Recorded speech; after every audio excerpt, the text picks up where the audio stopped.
मौलाना सरदार अहमद साहब रहमतुल्लाह अलैह के पास ना एक बूढ़ी अम्मा अपना बेटा छोड़ गई। तो हजरत साहब ने को 2, 4, 5 महीने रखा। तो बाद में उसकी अम्मा को बुला के कहा कि भाई तू बेवा है, बेटा तेरा यतीम है, मैं नहीं चाहता कि इसका वक्त ज़ाया हो। ये पढ़ने वाला कोई नहीं, सारे नहीं भाई पढ़ने वाले होते। अब यहाँ उलमा बैठे हैं, मैं बेअदब भी ना हो जाऊँ।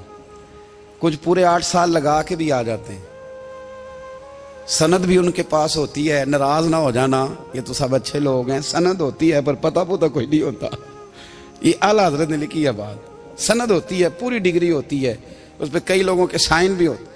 तो बहुत सारे तालिब इल्म ऐसे होते हैं जो मदारस में कहते हैं मैं फाजल फलाह हूँ, लेकिन कोई शय पास। तो मौलाना सरदार अहमद साहब मुहद्दिस आज़म पाकिस्तान रहमतुल्लाह अलैह उस बूढ़ी को कहने लगे तेरा बेटा कुंद देना है, पढ़ना पढ़ाना इसने कुछ भी नहीं। तो यतीम बच्चा है, कल को तो कहेगी कि मेरे बेटे ने वक्त ज़ाया किया तो वापस ले जा। बूढ़ी अम्मा रोने लग गई, कहने लगी मैं पढ़ाने तो नहीं लाई थी, मैं तो आपको रब का वली समझती हूँ, मैं तो नौकरी कराने लाई थी। नौकरी हजरत अनस बिन मालिक कहते हैं मेरी अम्मा भी हुजूर की बारगाह में दे गई थी। तो हुजूर की बारगाह में ये नहीं कहा था कि या रसूलल्लाह पढ़ा दें, हाँ हाँ मैं जिम्मेदारी से बात कर रहा हूँ। ये नहीं कहा था हुजूर मुजाहिद बना दें, ये थोड़ी कहा था कि या रसूल अल्लाह सल्लल्लाहु तआला अलैहि वसल्लम से मुफस्सिर मुहद्दिस मुहक्किक मुफ्ती बना दें।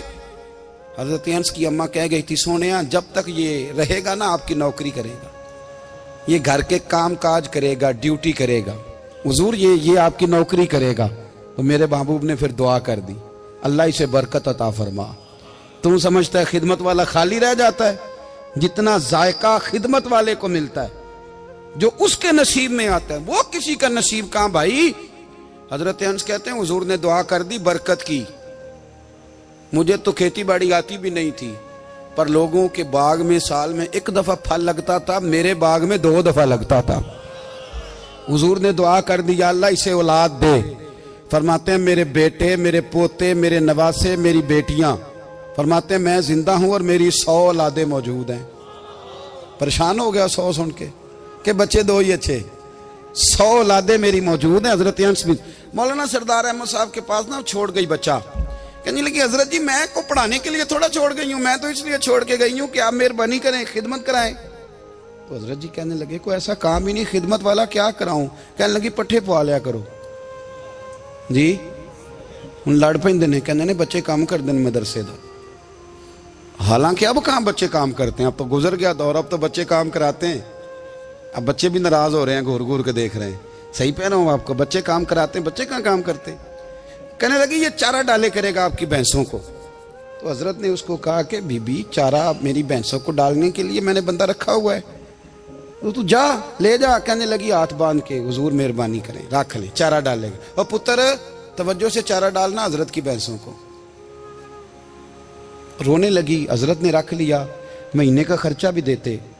शाम को ना वो सारा दिन काम करता, शाम को आके पैरों में भी बैठ जाता, हजरत जी लाएं तेल थोड़ा सा, पैर ना दबा दूं। 8 साल साथ वाले पढ़ते रहे, ये बेचारा नौकरी करता रहा। मेरा रूप भी नहीं ते मेरा रंग भी नहीं, और मैनू यार मनान दा टंग भी नहीं। कभी कभी ना हजरत बिलाल हबशी फारग होते ना, तो नबी पाक की बारगाह में अर्ज करते हुजूर कोई काम तो नहीं, सारे हो गए, हुजूर जाऊं जरा, चले जाते। एक दिन सलमान फारसी कहने लगे या रसूलल्लाह ये बिलाल कहाँ जाता है। फरमाया जा देख के तो आ। हजरत सलमान वापस आए तो आके रोने लगे, कहने लगे सोनिया जब यहाँ से जाता है ना तो जाके सैयदा फातिमा की चक्की पीसनी शुरू कर देता, बीबी साहबा के काम करने लगता है, घर में जाके स्नैन की ड्यूटी करता है, वहां भी काम यहाँ भी काम। वो चारा डालता रहा, उसने चारा डाला। हजरत मुहद्दिस आज़म की भैंसों को दस्तारे फजीलत का वक्त आ गया, सारे पगड़ियां सजा के आ गए, आज दस्तार होगी। ये ना पीछे होके बैठ गया, चूंकि पढ़ा ही नहीं था तो दस्तार का है कि दस्तार तो उसकी जो पढ़ेगा, हमने तो पढ़ा ही नहीं, हमने तो यार पढ़ा, घर पढ़ा, ड्यूटी करी। हजरत मुहद्दिस आज़म रहमतुल्लाह अलैह के यहाँ जब ऐलान होने लगा ना कि अब दस्तार होगी, तो हजरत ने पहला ऐलान उसका फरमाया। तो मजा वाला बंदा कपड़े भी कदी कदी बदलता है ना, वो कहता है जिस हाल में भी था मैं पलट के देखने लगा कि पढ़ा पढ़ाया तो है, कोई शय नहीं। तो ये माजरा क्या है। पीछे से उठ के आए, तो तो कहते हैं बाकियों की दस्तार किसी आलिम ने की, किसी सूफी ने की, लेकिन ये भैंसों को चारा डालने वाला जब आया तो मुहद्दिस आदम ने फरमाया पगड़ी के बाल को कोई हाथ ना लगाए, ये सारी दस्तार मैंने करनी है। और फरमाते हैं हजरत बाल भी देते जाते थे और आंसू भी बहाते जाते थे, माथा भी चूमते थे और फरमाते थे दस्तार के बाद चला तो नहीं जाएगा यार, मुझे तो इबादत भी नहीं रह गई, मुझे तो चाबियों को भी नहीं पता कौन सी कहाँ रहती है, जाएगा तो नहीं तू? तो रो पड़ा, कहने लगा सोने जाए तो वो जिसके पल्ले कुछ है हो, आता जाता तो है कुछ नहीं, मुझे किसने रखना है, मैंने कहाँ जाना है, इधर कहाँ तो इधर ही रहूंगा। वो उस तालिब इल्म के सारे उस्ताद भाई कहते हैं उसने दस्तार कराई, पढ़ा पढ़ाया कुछ नहीं, पर जो मसला अड़ जाता था ना, वो जो अड़ जाता था ना, वो जाके उससे पूछते थे तो किताबें खोलने की जरूरत नहीं पड़ती थी। मौलाना अमजद अली साहब आजमी रहमतुल्लाह अलैह फरमाते हैं यकदम आला हजरत का दरवाजा खुला, ये भी मेरे आला हजरत की जिंदगी है, इसे भी देख, यकदम दरवाजा खुला तो बूढ़े इमाम के पैरों में जूता कोई नहीं और आला हजरत सर पट दौड़े। मैं करीब गया, मैंने कहा हुजूर मैं सदके जाऊं, कहां जा रहे हो? कहने लगे किसी ने बताया मेरा मुर्शद का बेटा रेलवे स्टेशन से गुजरने वाला है, अमजद अली देर न कर यार, कहीं शहजादा नाराज ना हो जाए, मेरे मुर्शद का बेटा, मेरे शेख का पोता, यार जरा जल्दी कर। कहते हैं आला हजरत दौड़े रेलवे स्टेशन पे, उन्हें अगर फतवे लिखने आते थे किल के रजा है खंजरे खूंखार बरकबार, तो वो ये भी कहा करते थे कैसे आकाओं का बंदा हूं रजा, बोल बाले मेरी सरकारों के। दौड़े गए रेलवे स्टेशन पे और बूढ़े शेख सदरुल शरिया कहते हैं मैंने कहा हुजूर मैं ना चला जाऊं? कहने लगे ना पुत्र, मैंने बड़ा नमक खाया उस घर का, मैंने बड़ी नौकरी करी है, मेरी अपनी ड्यूटी है, तुम्हारी तो नहीं ना। मेरे शेख फरमाते रेलवे स्टेशन पे हजरत खड़े हैं तो एक मुसाफिर उतरता, उसके करीब जाते अदब से सलाम लेते तो कहते मारेरा शरीफ से तो नहीं कोई आया? कहते वो मुसाफिर गुजर जाता, दूसरा आता तो फिर करीब जाते, कहते वो उसके आस्थाने से तो नहीं आए, उधर से तो नहीं कोई आया। कहते सारे गुजर गए, जिन मुसाफिरों ने उतरना था उतर गए, ट्रेन चल पड़ी। तो मैंने कहा हुजूर किसी ने आपको गलत इत्तला दी थी, शहजादे तो आए नहीं। कहने लगे यार इत्तला गलत थी या ठीक थी, पर यहाँ तक आने का मजा बड़ा है। आप समझ सकते हैं आला हजरत के दो बेटे हैं, हुज्जतुल इस्लाम मौलाना हामिद रजा खान साहब और मुफ्ती आज़म आलम इस्लाम, दोनों शहजादे इतने बड़े शहजादे थे कि दोनों अपने अपने वक्त के सबसे बड़े मुफ्ती हुए। ये भी तो मेरे आला हजरत है ना, इसको भी तो जरा समझो ना। खुशकी और फिर खुशकी और फिर खुशकी। एक दिन पीर साहब ने कहा, नूरी मियाँ साहब, कि अहमद रजा यार वो भैंसें रखी हुई हैं तो उनको ना गीदड़ आके तंग करते हैं, तो दो कुत्ते मिल जाए ना कभी, तो चलो रात को पहरेदारी करेंगे, दो कुत्ते मिल जाएं। मैं अक्सर सोचता हूँ कि आला हजरत तो आलिम थे, उनका कुत्तों से क्या लेना देना। हजरत जी आपने कुत्तों की बात करनी थी तो किसी दुनियादार से करते, दो कुत्ते मिल जाएं तो जरा जानवरों की देखभाल करेंगे। फरमाया हुजूर सवेरे ही आ जाएंगे। भाई आपका तो ये शुगर ही नहीं, तो आप कहां से लाएंगे? दिन चढ़ा तो दोनों बेटों के गले में रस्सियां डाली। आला हजरत को सिर्फ आप फतवे की रोशनी में देखते हैं, आपको उस शख्स के दर्द का नहीं पता, उसके जायके का नहीं पता, वो किस स्टेज का आदमी है, स्टेटस क्या है तरीकत में, शरीयत में, इश्क में। दोनों शहजादों के गलों में रस्सियां और पकड़ा हुआ है। तो नूरी मियाँ साहब कहते हैं मैं चारपाई पे बैठा था तो नीचे बिठाल दिए दोनों बच्चे। मैं उठ के खड़ा हो गया, मैंने कहा मौलाना ये क्या? कहने लगे हुजूर ड्यूटी भी करेंगे और रोटी भी नहीं मांगेंगे।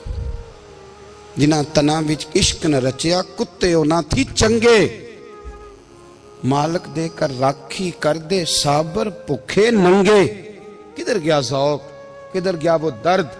और फिर जब बारी आई रसूलुल्लाह के प्यार की, जब बारी आई नबी पाक की मोहब्बत की, तो फिर फाजिल बरेलवी का कद अगर लिखने में कमाल है ना, तो तो महबूब के प्यार करने में भी कमाल है। उन्होंने ना सारी जिंदगी, यानी सारी जिंदगी ये कह के गुजार दी कि इश्क तेरे सदके जलने से छुटे सस्ते, जो आग बुझा देगी वो आग लगाई है।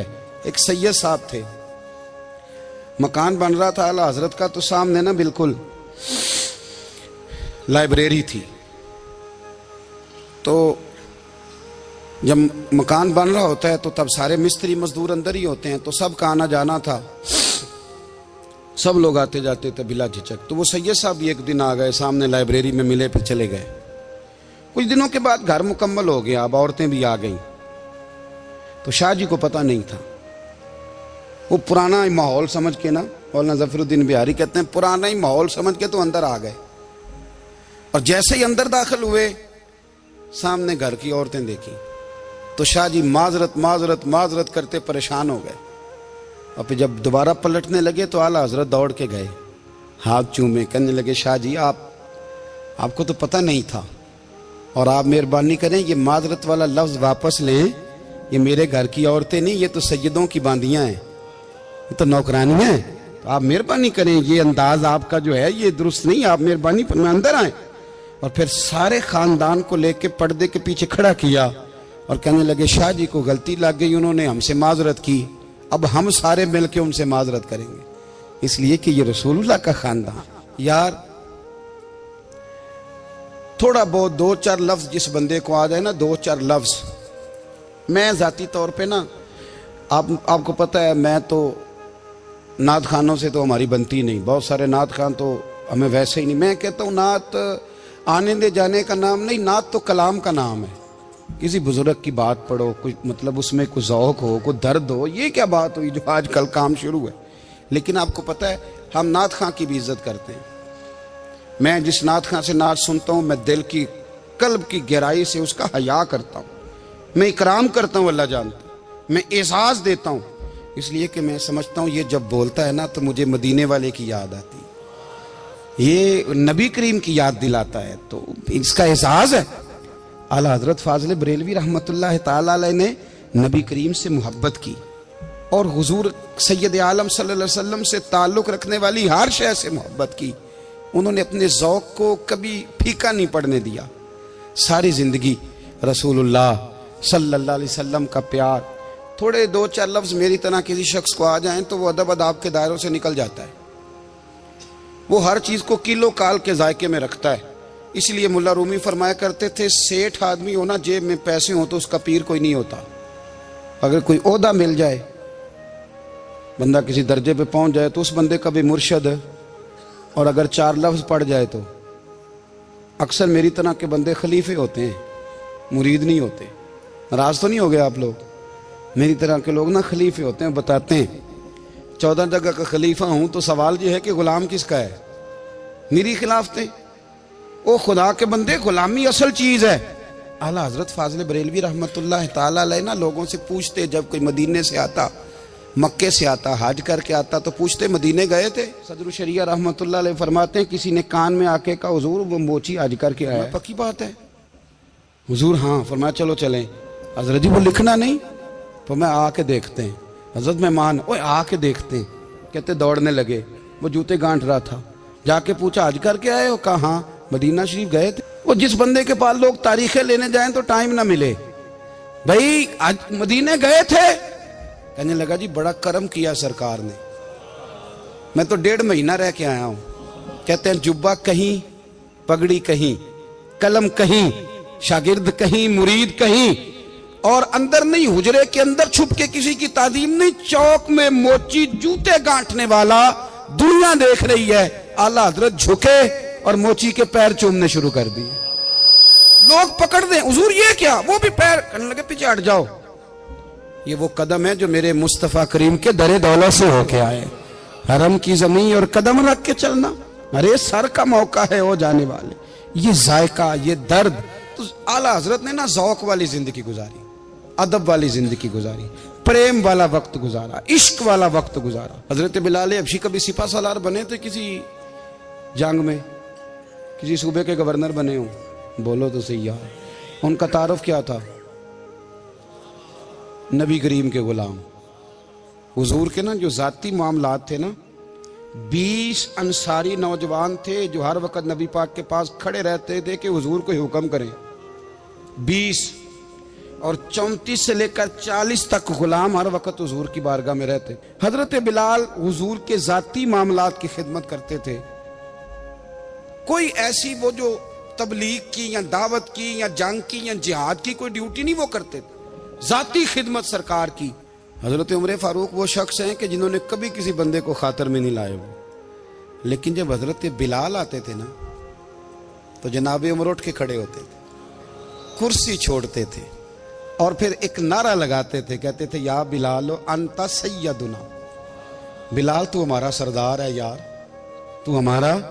यानी इश्क का ज़ौक़ पूरा करना उन्हें भी आता था।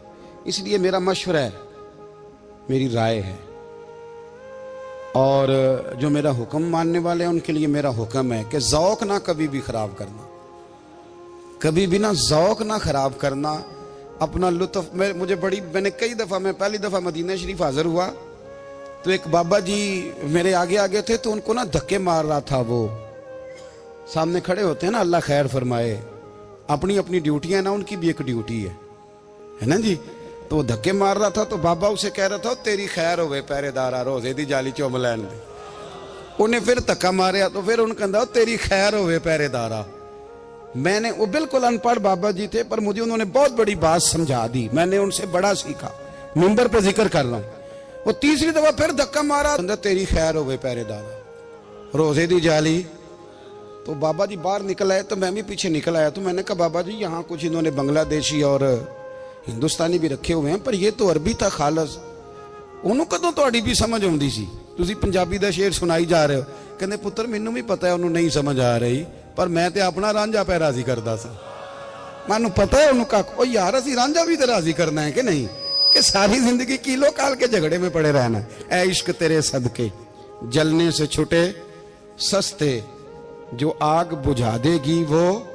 और एक जगह पे आला हजरत कहते हैं जान दे दी वादा दीदार पर, हमने जान दे दी। हाँ, खाली उसने वादा किया था कि आऊंगा, आया नहीं था, पर जान हमने पहले दे दी। तो इसलिए ना ज़ौक़, शौक़, प्यार, वारफ्तगी, मोहब्बत असातिज़ा के लिए, बुजुर्गों के लिए, उलमा के लिए, मशाइख के लिए, बड़ों के लिए, ना ज़ौक़ ना कभी ख़राब होने पाए। अल्लाह आपको सलामत रखे।